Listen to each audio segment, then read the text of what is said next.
Good evening, everybody. To begin with, I'd like to thank Art UK for the opportunity to speak about works from the National Railway Museum collection, and of course to thank you for joining this presentation. I'm going to be moving from fear and fascination at the beginnings of the steam-powered railway through nostalgia and whimsy to a plug for some new works on the way to our, and by that I mean everyone's, museum. It won't be a comprehensive history of the railways nor railway art, as it will reflect the collection and what's been acquired. There were some railway subjects that really interested artists, while others were ignored, and of course there are curatorial preferences to consider. I'm going to start with some works that aren't on the Art UK site yet, as they didn't meet the initial criteria for inclusion. But they are important because they show how artists responded to this new and sometimes terrifying technology in prints and drawings.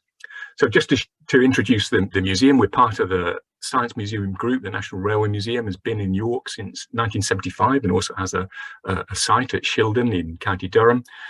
Ironically, although this shows the entrance, it's closed at the moment due to a major transformation project called Vision 2025, which is now underway. I can assure you, though, that there are other doors and the museum's nevertheless still open. So, I would recommend a visit. So I want to start, as I said, with some images which illustrate some of the first reactions to steam-powered railways in the early years of the 19th century, beginning with one which isn't even the work of a recognised artist. It's a letter written in October 1825 by 14-year-old John Church Backhouse. And if you look closely, you'll see near the top on the right-hand side what may well be the oldest surviving child's drawing of a train. John's father was one of the principal underwriters and the first treasurer of the Stockton and Darlington Railway, generally agreed to be the world's first steam-powered public railway. Although steam railways had existed for some 20 years by the time young John drew this train, they were largely confined to collieries in northern England. The sheer unfamiliarity of railways is evidenced by the fact that he opens his letter to his dear sisters with the words, "Perhaps you may not understand what that drawing at the top means. It's meant to represent the opening of the Stockton and Darlington Railway, which took place on the 27th of September, 1825. He then explains that figure 2B represents the locomotive steam engines. It was locomotion number 1, designed by George Stephenson, now in the NRM collection. And in the following legend, he describes an elegant coach called the Experiment and the open coal wagons that the non-VIP guests travelled in. Like many railway enthusiasts who followed him, John was clearly very precise in his observations and descriptions. He says it was a very grand sight to see such a mass of people moving, and that 600 people were said to be in, on and about the wagons and coaches. And the engine drew not less than 90 tons, with a lot of exclamation marks. Disappointingly, John concludes his account of the railways with the words, "I could tell you a great many more particulars, but I suppose that you're tired of it by this time." And he goes on to discuss family matters. But even in this little sketch, you can sense the revolutionary visual impact of the arrival of the railway. So many of the early reactions to artistic reactions to railways came from printmakers. About 2,000 were published in Britain between 1830 and 1850. Not much older than John Church Backhouse and a former pupil of Augustus Pugin, Thomas Talbot Bury was only about 20 when he was commissioned to illustrate the Liverpool and Manchester Railway, the world's first intercity railroad. His drawings were engraved by Henry Pyle, and the first of these aquatints appeared in February 1831, a few months after the railway's opening. Francis Klingender, in his groundbreaking Art in the Industrial Revolution, described Bury's original drawings as somewhat insipid, but this one of the railway crossing, the major obstacle of the bog at Chat Moss, depicts the triumph of the railway over nature, its perspective of the straight line of the tracks, perhaps anticipating later artistic views of railways crossing the plains of the United States or Russian steppes, even though this line was across a short 5-mile stretch of Cheshire. As well as amazement at engineering achievements, railways also inspired fear and bemusement. With a few exceptions, notably John Martin's apocalyptic scenes featuring runaway trains crashing into the abyss on the Day of Judgment, it took some years for this to be reflected by fine artists who were perhaps discouraged by the railway's newness and the challenges of depicting its many technological innovations. This challenge was taken up in satirical prints, and by this artist, identified only by the initial CAS, who produced a series of drawings featuring the hazards of rail travel, which were sent to Charles Sackville Jermyn, the Duke of Dorset, probably in the early 1840s. So this illustration, this drawing, the constable on the Great Western Railway who was run over by the train while taking his tea, features the sad and violent end of a railway signaller. The artist doesn't even attempt an accurate portrayal of the locomotive. It's just a barrel with a smoking chimney, representative of the physical dangers of the railway. Recall that the local MP for Liverpool, William Huskisson, had been killed at the opening of the Liverpool and Manchester Railway in 1830 when he was hit by the Stephenson's rocket as it hauled a trainload of VIPs. And the artist here is also, I think, hinting at the impending bursting of the railway mania investment bubble, as it hints at the financial perils of investing in the railways as well. So the awe inspired by the frenzied pace of railway construction was perhaps best illustrated by the artist John Cook Bourne. While not the first of the railway printmakers, there's a strong case for arguing that Bourne was the most accomplished. In his early 20s, he began to record the construction of the London and Birmingham Railway in compositions that his sponsor, John Britton, said were replete with picturesque effect and artistic character. This is his wash drawing of the demanding construction of Kilsby Tunnel, not just a pragmatic record of the scale of its work, but with its gloom, damp, darkness, probably fear, and illuminated by a shaft of light with a descending bucket carrying some of the navvies, is an example of the art of the sublime as expounded by Edmund Burke, Udale Price, and the Reverend William Gilpin. Bourne selected 36 of his London and Birmingham railway drawings for publication, personally engraving them on stone for a series of lithographs, which appeared in 1838 and 1839 in 4 parts. This wash drawing, which I think in some ways is reminiscent of David Roberts' almost contemporaneous depictions of the ruins of ancient Egypt, shows the early stages of the construction of the enormous Doric portico, the Euston Arch, that formed the entrance to the railway's London terminus, and was sadly demolished in the early 1960s. Part of the rationale for Bourne's prints was, as his sponsor and friend John Britton claimed, to counter what he called jealous and fastidious critics, both in the Houses of Parliament and out of them. And in this way, artists were engaged to present a favourable view of railways and their impact on the landscape. Consequently, Bourne followed up his London and Birmingham prints with a series on the Great Western Railway, which was published in 1846 with the full agreement of that railway. Like Bourne, John Wilson Carmichael, sometimes confusingly known as James Carmichael, so his work appears under both names on the Art UK site, published an illustrated book featuring his views of the Newcastle and Carlisle Railway in 1836, followed by lithographic prints of the same subjects, which appeared in subsequent years. This is Carmichael's oil painting, Victoria Bridge over the River Wear, which proudly announces on its title on the frame that it was built by John Gibbon's son of Aberdeen for the Durham Junction Railway and completed on 28th of June, 1838, the day of Queen Victoria's coronation. And that's a reminder that much of what we might consider today a Victorian railway network was actually built by the Georgians. The viaduct near Washington in County Durham sits confidently in its landscape, with none of the disruption and destruction occasioned by railway building apparent in Bourne's work on the London and Birmingham Railway, and there's only a hint of smoke to betray the passing train up in the top right of the bridge there.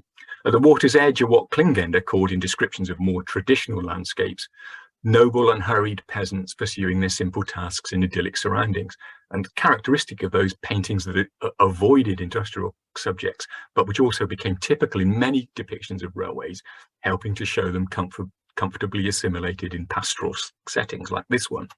Carmichael's London Road Viaduct near Brighton, which he completed in 1848 and is also in the NRM collection, is another work which uses this same device. And if this picturesque view of the Victoria Bridge looks as if it could have been painted on a grand tour of southern Europe, then that's perhaps unsurprising, as the design for the bridge was specifically based on the Roman Alcantara Bridge in Extremadura in Spain, another way in which railways try to integrate themselves comfortably in the landscape, making themselves look like classical constructions. I want to turn now to 2 entirely different paintings by Abraham Solomon, which demonstrate how artists exploited the confined spaces of the railway carriage with their enforced, indiscriminate intermingling to explore social class and relationships between the sexes. The paintings of first and second class compartments are related by an interlinked narrative, although that may not have been the artist's original intention. I'm going to tell this story backwards, beginning with a painting that's been titled First Class: The Return. Completed in 1855, it shows a young naval officer returning from the sea, engaged in earnest conversations with a young woman and her companion, presumably her father or an uncle. Irrespective of the title, the intense expression of the woman, the frisson between the young couple, and the plush domestic interior of the carriage anticipating perhaps a comfortable home life together suggests that this is the beginning of a love story that will end happily. The landscape outside the window is still and peaceful, with only the symbolic sway of a bright red tassel hinting at the movement of the train and what might eventually happen between the two young people.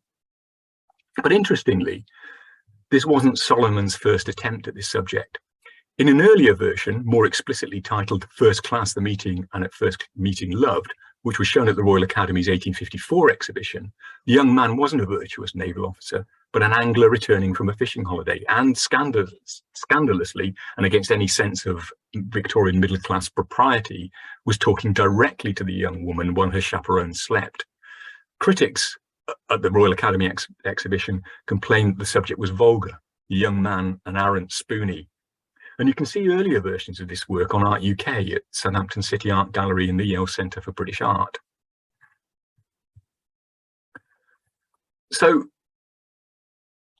Solomon's decision to rework the later, more seemly 1855 version of First Class, which is now in the NRM collection, the previous slide, and retrospectively, narratively link it to this 1854 painting, Second Class, The Departure, seems to have been a response to criticisms of the vulgar first version that was exhibited at the Royal Academy.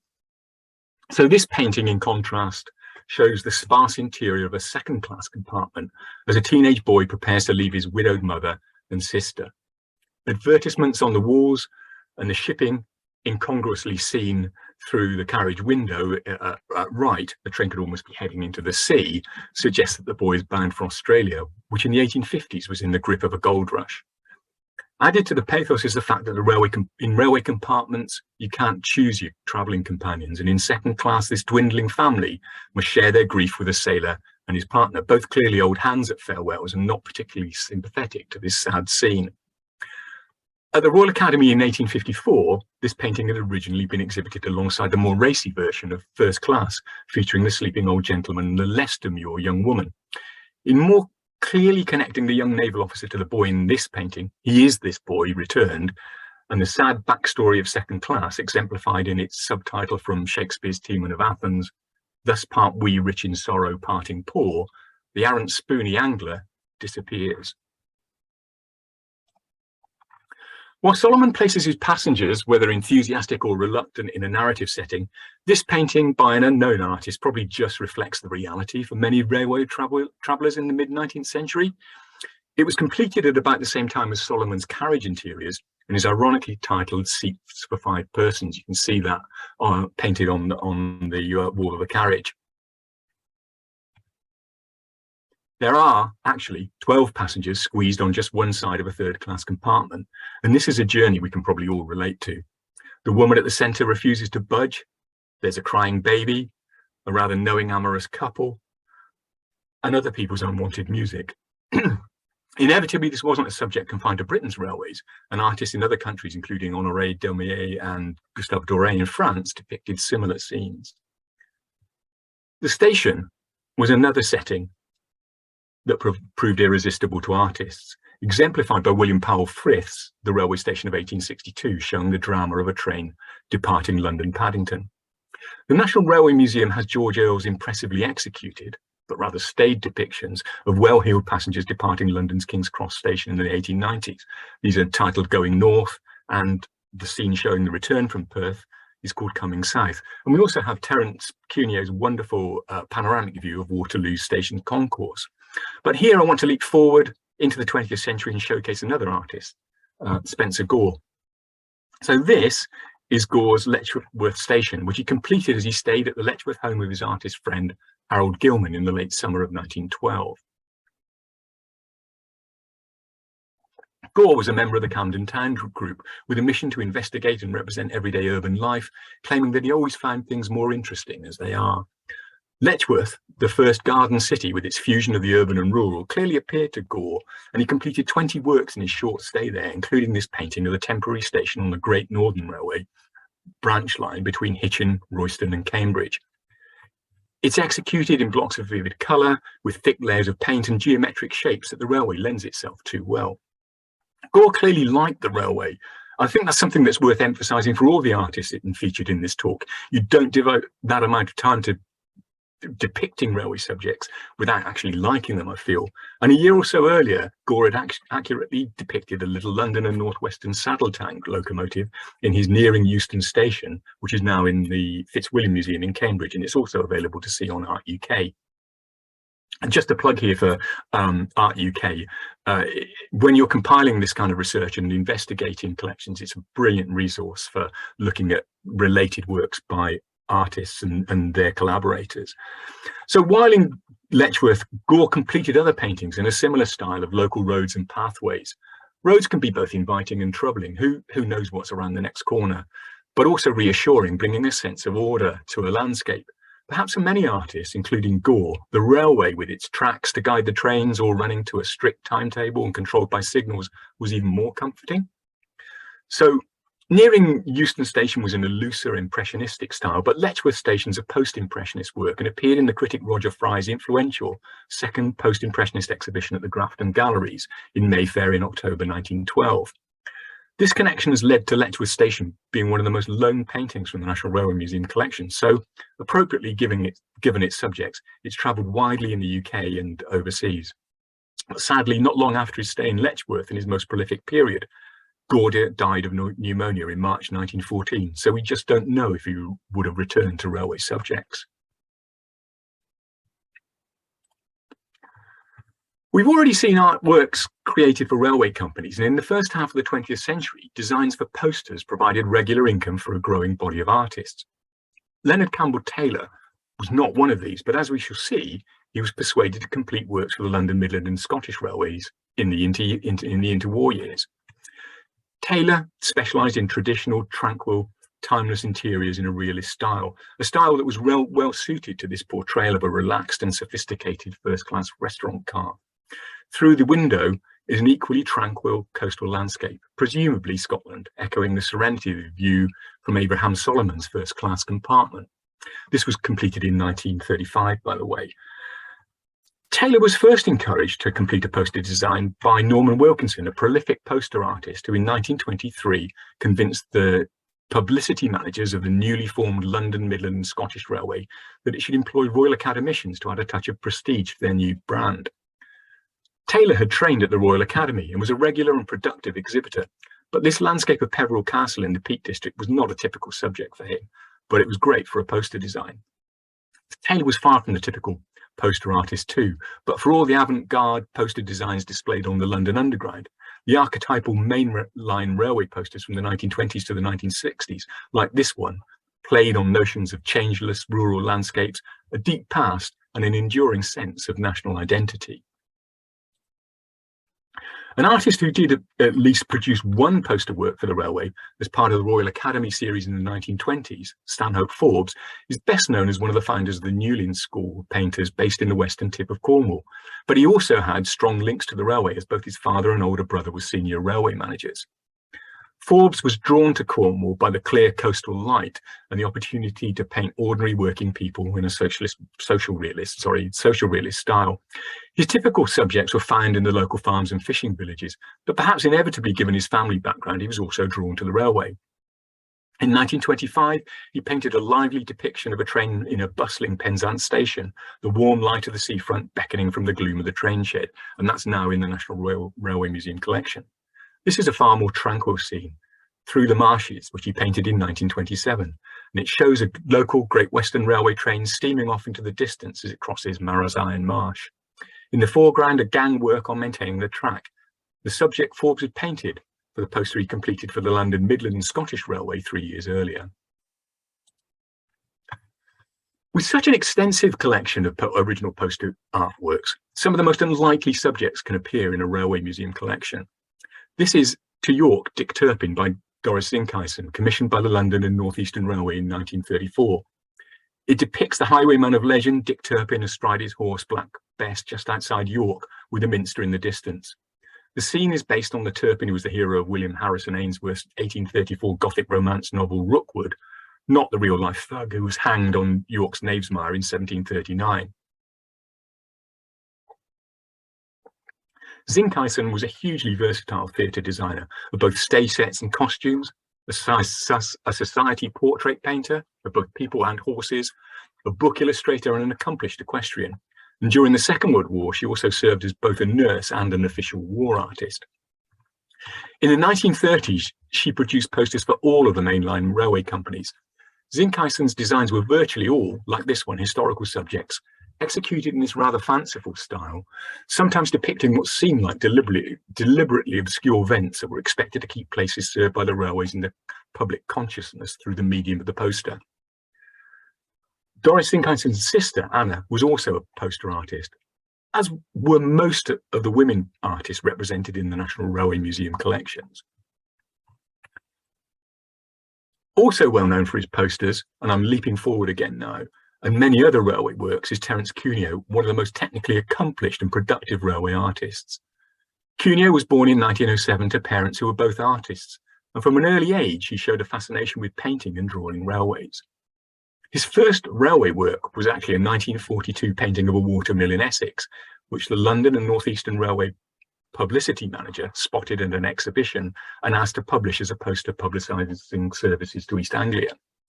After that, he regularly worked for the railway and also produced many works for his own interest and for private commissions. This painting, Forging Ahead, shows Britannia, one of the new standard class steam locomotives introduced in the early 1950s by the recently nationalised British Railways. Cunio completed the preliminary sketches for this painting from the top of a railway wagon alongside the track. And he had a predilection for working from precarious positions, including on the Forth, Tay and Royal Border bridges, where he climbed signal gantries and girders to get a better view. The Britannia, the locomotive here, is leaving Paddington Station with a train heading west. In the background is an older King-class locomotive, still not eclipsed by the new designs. In fact, even with the coming of diesel and electric locomotives, Cunio never lost his fascination with steam. And in a 1961 poster of Clapham Junction, intended to illustrate new electric services, he still managed to include 6 steam locomotives. He was highly productive and was still painting new commissions in his 80s, his work ranging across military, industrial and equestrian subjects and major occasions, including a commission as the official artist for the coronation of Queen Elizabeth II in 1953.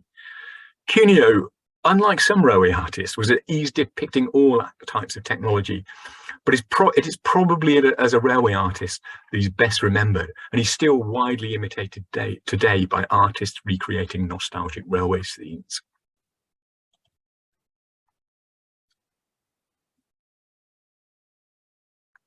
And despite today's railways' technological advances and high-speed lines, nostalgia remains an important part of artists and the wider public's attraction to railways.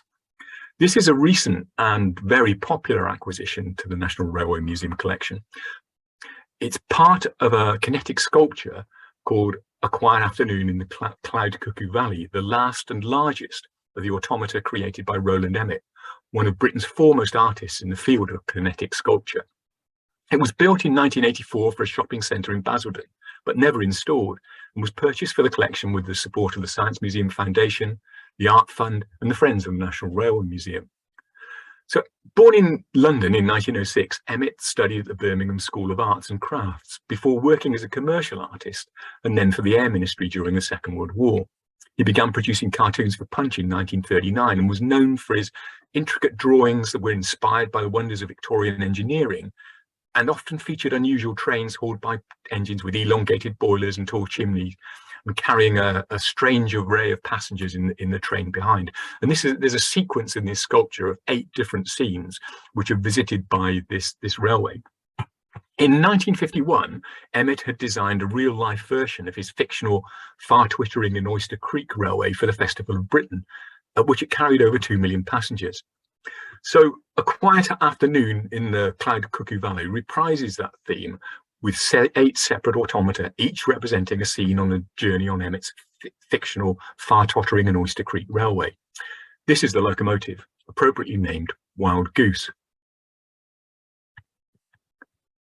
Now, Emmett's work is eccentric, whimsical, and playful. And this sense of playfulness is essential for two new works by Steve Messam and Pippa Hale, which will be revealed when our new Wonder Lab, the Bramwell Gallery, opens in July.